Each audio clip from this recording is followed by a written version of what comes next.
The world gasped. Trump had struck again. This time, it wasn't just a tweet or a controversial statement. It was a sweeping economic move that sent shockwaves across the globe. This time, it was a tempest of tariffs, a storm of duties designed to reshape global trade in America's image. The announcement came without warning, like a bolt of lightning from a clear sky, leaving nations scrambling to respond. From Beijing to Brussels, governments reeled. Leaders held emergency meetings, trying to decipher the implications of these new tariffs. Economists worked around the clock, predicting the potential fallout. The world braced itself for a trade war of epic proportions. Businesses, large and small, began to feel the pressure. Markets reacted with volatility, and the uncertainty was palpable. No one was safe. The tariffs targeted a wide range of goods, from electronics to agricultural products, affecting everyday consumers and multinational corporations alike. On April 2, 2025, Trump unleashed his fury. The date would be etched in history as the day the global trade landscape was irrevocably altered. Tariffs rained down on nearly 200 nations. The sheer scale of the action was unprecedented, and the world watched in disbelief. China, the European Union, Japan, all felt the sting of his America First policy. These economic powerhouses, once confident in their trade relationships, now faced a new reality. Rates soared, some as high as 50%.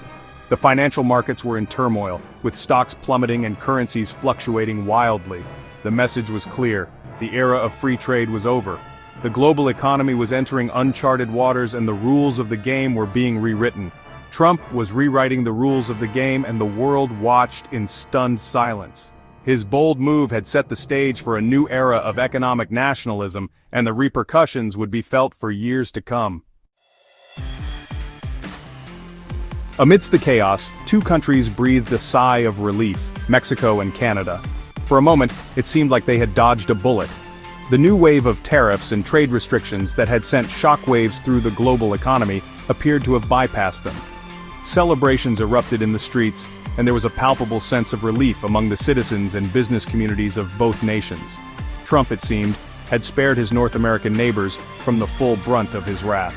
His fiery rhetoric and aggressive trade policies had been aimed primarily at other global players, leaving Mexico and Canada relatively unscathed.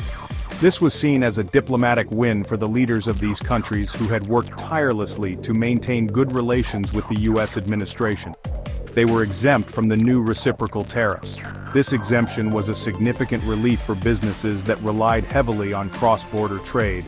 The new trade agreement, which had been painstakingly negotiated, was hailed as a triumph of diplomacy and cooperation. It was a beacon of hope in an otherwise tumultuous economic landscape, but their relief was short-lived. The initial euphoria began to fade as the reality of the situation set in.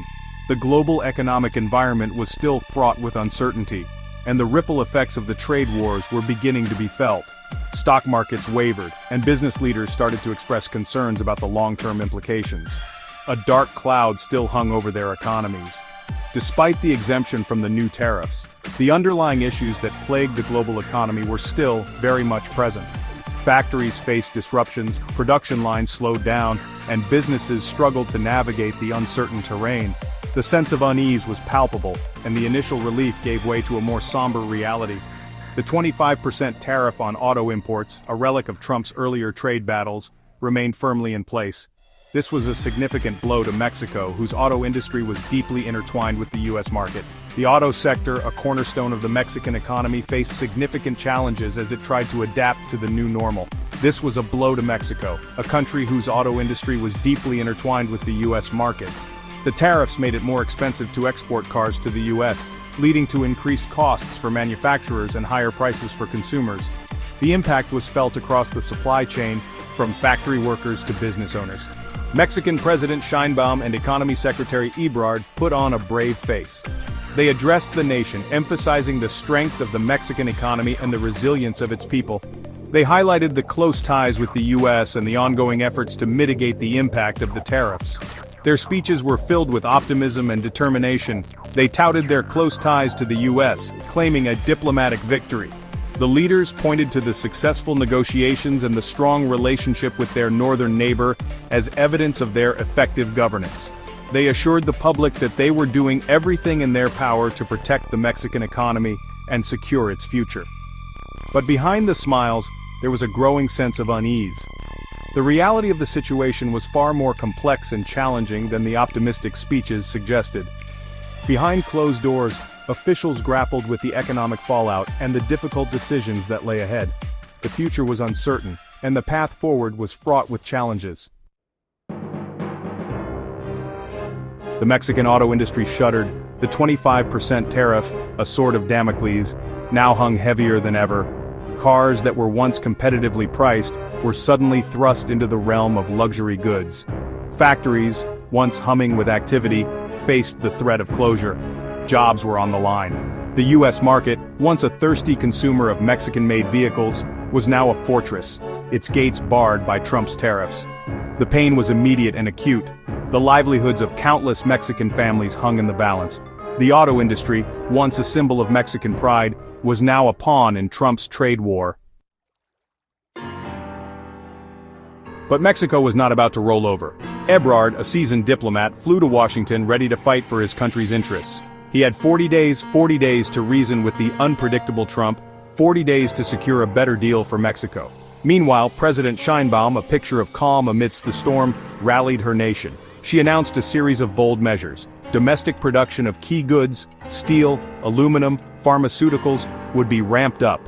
Mexico would reduce its reliance on the U.S., diversifying its trade partners and strengthening its own economy. Section 5. Ripples through the Mexican economy. The impact of Trump's tariffs was felt far beyond the auto industry. The Mexican economy, so closely linked to its northern neighbor, was shaken to its core. The peso, despite its initial resilience, began to tremble. Investors, once bullish on Mexico, grew wary. The specter of inflation loomed large. The cost of imported goods, already burdened by tariffs, began to rise. Mexican consumers felt the pinch in their wallets. Uncertainty gripped the nation.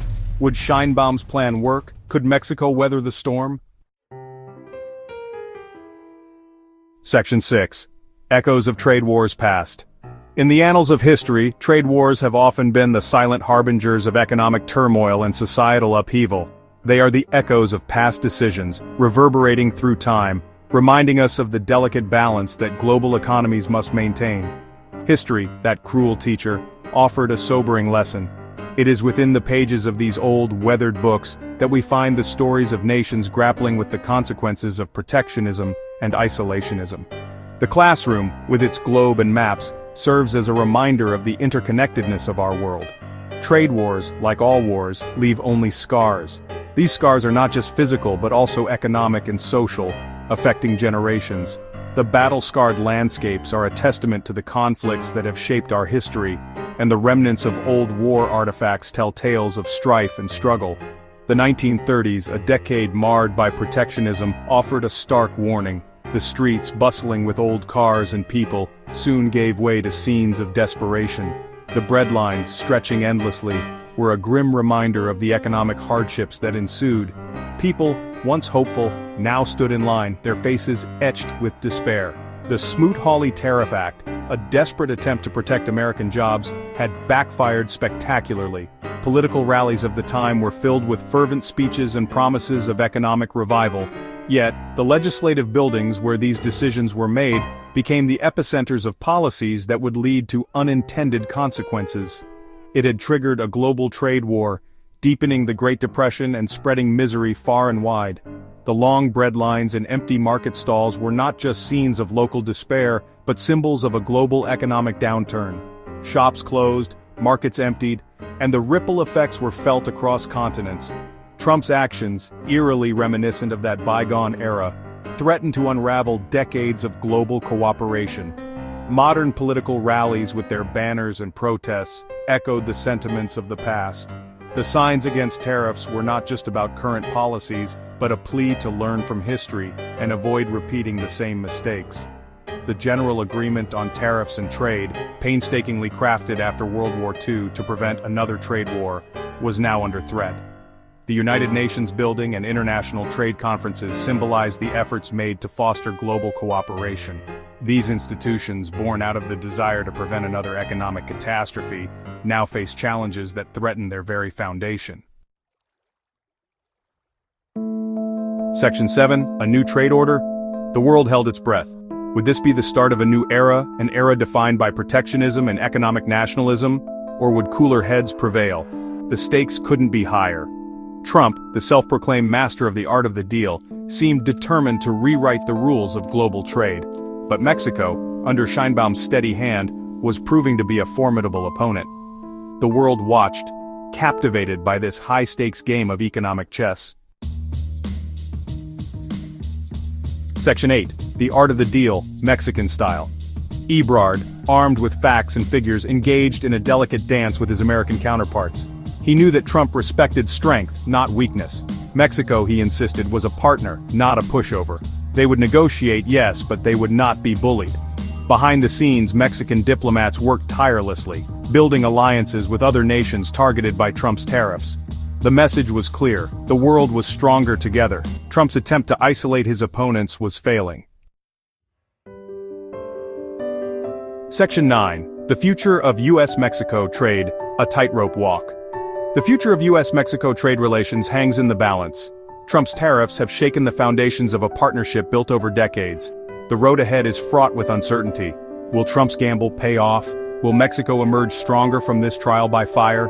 Only time will tell. One thing is certain: the world is watching, and the stakes have never been higher.